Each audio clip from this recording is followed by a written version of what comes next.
Test 10 review, factoring polynomials. Number 1, I'm going to factor the expression r squared plus 12r plus 27. So here the first thing I'm going to do is I'm going to notice that my a value, I'm just going to write in here, my a value is 1. This is my a value. My b value is 12. My c value is 27. So we can use the calculator to find out what factors of 27 add up to 12. So in my calculator, I'm going to open a graphs page. And here, I'm going to divide that a times c. My a was 1, my c was 27 over x. And we're also going to divide 1 times 27 over x plus x. And here we want to look at our table, so we're going to do Control T to find the table. And we're looking in that last column, and this last column here, we're going to be looking for that b value. So I want to find 12. Here at 12, my factors are going to be 3 and 9.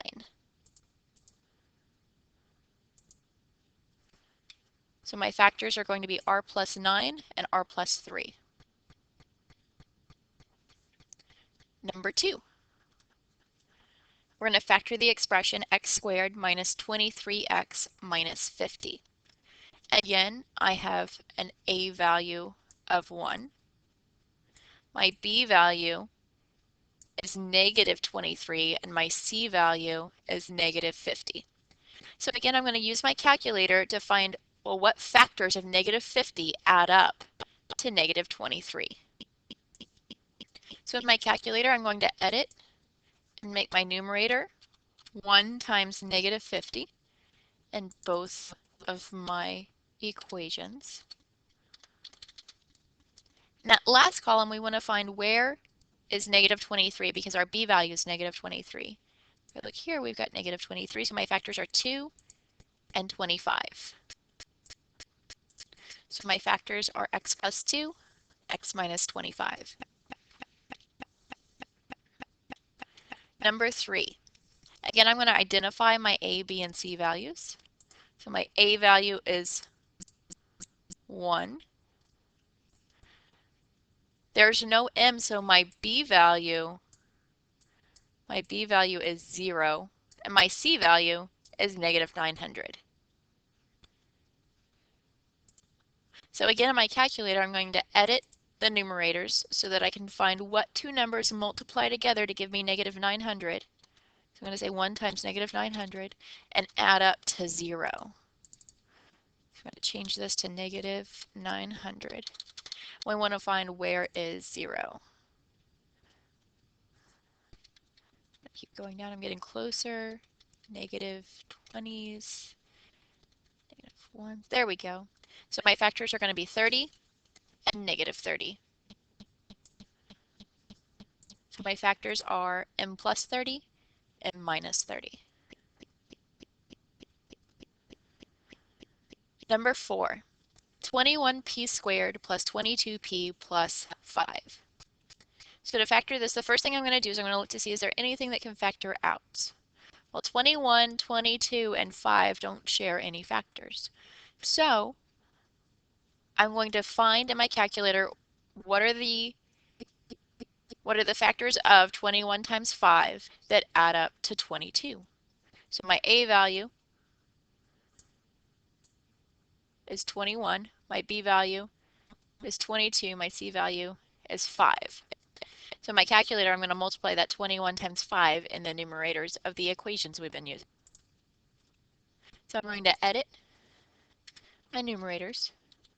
This is going to be 21 times 5. Edit in my numerator, 21 times 5. And my b value, I said, was 22, so I want to find a 22.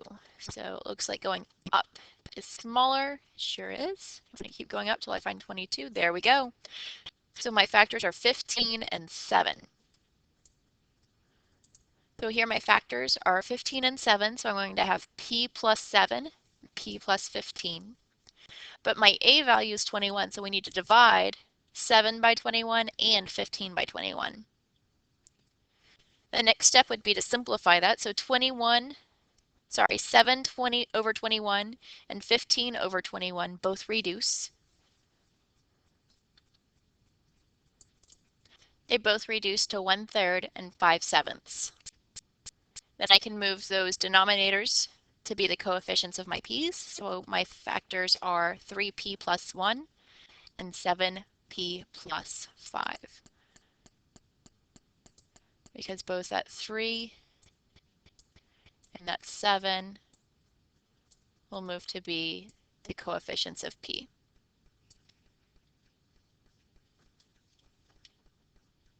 Number 5.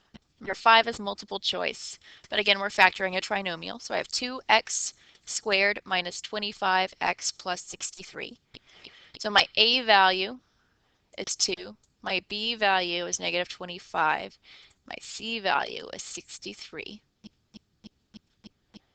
So I'm going to use my calculator and find out what are the multiples of 2 times 63 that add up to 25. So we're going to change both numerators so that it says 2 times 63.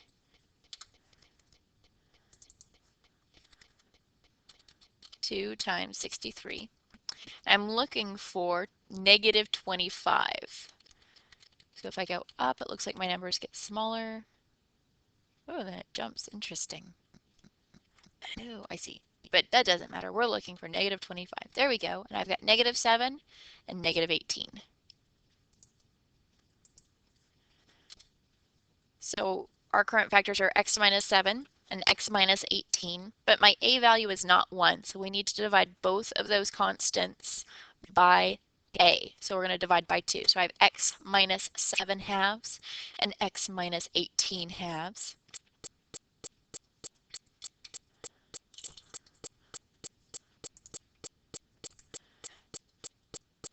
So again, we're going to reduce. So I have x minus 7 halves because 7 halves doesn't reduce, and x minus 9 because 18 divided by 2 is 9.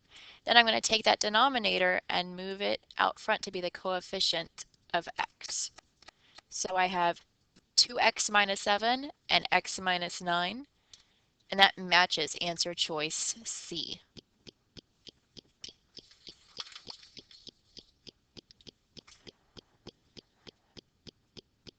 Number 6. Here we're going to find the mistake. The question says Buster incorrectly factored 45x squared plus 30x plus 5 as shown below. In which step does her first mistake appear? So step 1 says 5 times 9x squared plus 6x plus 5. And here what Buster did was factored out 5 from each term. And that's true because if I redistribute, 5 times 9 is 45, 5 times 6 is 30, and 5 times 1 is 5.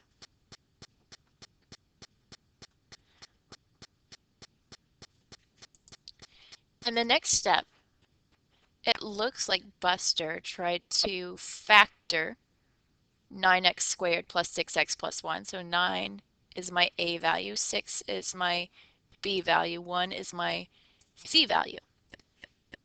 So if I use the calculator to find out, well, what factors of 9 times 1 add up to 6? Well, we don't even need the calculator for that because 9 times 1 is 9. And what two numbers multiplied together give you 9 and add up to 6? Well, that's 3 and 3. So 3 and 3 add up to 9. Oh, I'm sorry. Add up to 6. That should be 6. That's a terrible 6. It's okay. And their product is 9. So far, step 1 is correct. Step 2 is correct. Let's look at steps 3 and 4. So in step 3, we have 5 times 9x plus 3 and 9x plus 3. Well, here in the last step, we should have divided both of the constants by that a value, 9. So if I divide those both by 9, well, it looks like what Buster did was Buster took that denominator, 9, and moved it in front of the x's as a coefficient. But Buster did not reduce before moving the denominator because that should be 1/3. So this should be a 3 and this should be a 1. And both of those. So it appears that C would be the first mistake Buster made. Number 7. A storage bin in the shape of a rectangular prism has a volume of 10x cubed plus 9x plus 2. We want to find what linear expressions can represent possible dimensions of the bin. Well, we have steps here to help us get to the answer. So the first step, part A, says factor out the greatest common factor of the trinomial. So here, if I look at 10x cubed plus 9x plus 2, 10, 9, and 2 don't have any common factors, but x cubed, x squared, and x all have an x in common, so we can factor out an x from each term. So then we have x times 10x squared plus 9x plus 2. Part B says to factor out the trinomial. So here I'm going to look at my trinomial, 10x squared plus 9x plus 2. So 10 is my A value, 9 is my B value, and 2 is my C value. So to factor the trinomial, I'm going to multiply 10 times 2 in my calculator and find out which multiples add up to 9. So here in my calculator, I can say 10 times 2 over x and 10 times 2 over x plus x. And we want to find the b value, that is 9. Up seems to be just decreasing. There we go. Oh, 9. So we have 4 and 5.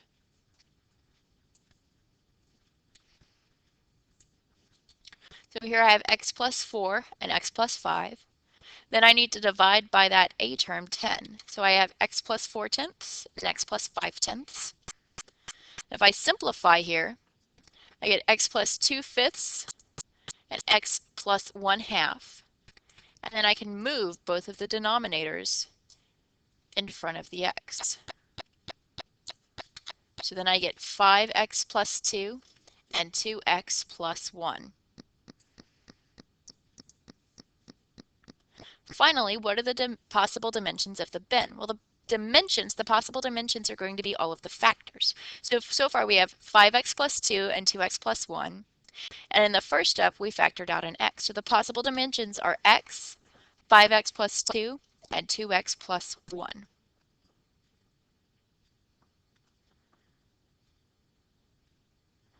Number 8.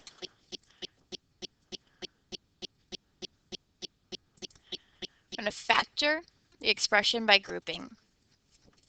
So in this problem, we have 32h to the 4th plus 72h cubed plus 36h squared plus 81h. Well, 32, 72, 36, and 81 don't have any common factors, but each term does have one h. So I'm going to factor h out, one h out of each term. Next, I can group the first two and the last two terms of this polynomial. And I see here 32 and 72 have a common factor of 8. And h cubed and h squared have a common factor of h squared. 36 and 81 both have a common factor of 9. Now, if you don't remember how to find a common factor, you could always use your calculator, and if you just type in GCD for greatest common divisor, open parentheses, and we can put in those numbers. 32, comma 72 is the next term. So that greatest common divisor is 8. We could also do, just to check, 36 and 81, 36 comma 81. The greatest common divisor there is 9.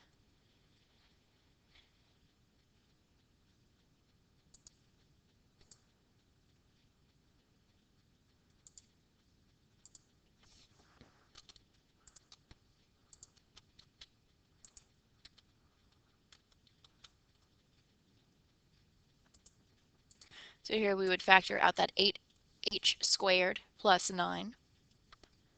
Now we have the same binomial.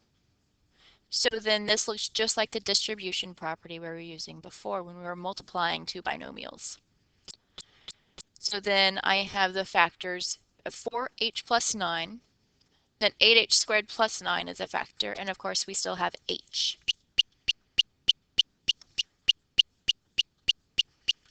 Finally, number 9. Right, we will factor by grouping 40t cubed plus 28t squared minus 30t minus 21. So first, I can group the first two and the last two terms. Well, 40 and 28 both have a common factor of 4, and t cubed and t squared have a common factor of t squared. The negative 30t and negative 21 both have a common factor of negative 3. So I can factor out that 4t squared and then negative 3 from the first and second pair of terms. Now we have 10t plus 7. 10t plus 7 as a binomial for both of these. So 10t plus 7 is one of our factors. 4t squared minus 3 is my final factor. Very quickly, though, I want to talk about how I got each of these terms. So I went through that very quickly. What I would do is I would factor out that 4t squared and ask myself, well, 4t squared times what will give me 40t cubed? Well, 4 times 10 is 40, and t squared times t is t cubed. Again, 4 times what would give me 28? Well, 4 times 7 is 28. And t squared, we don't need any more t's, so the 7 won't have a t. The same is true for the second binomial. Negative 3 times what would give me negative 30? Well, negative 3 times positive 10 gives me negative 30, and of course we need a t. Negative 3 times what would give me negative 21? And negative 3 times positive 7 would give me negative 21.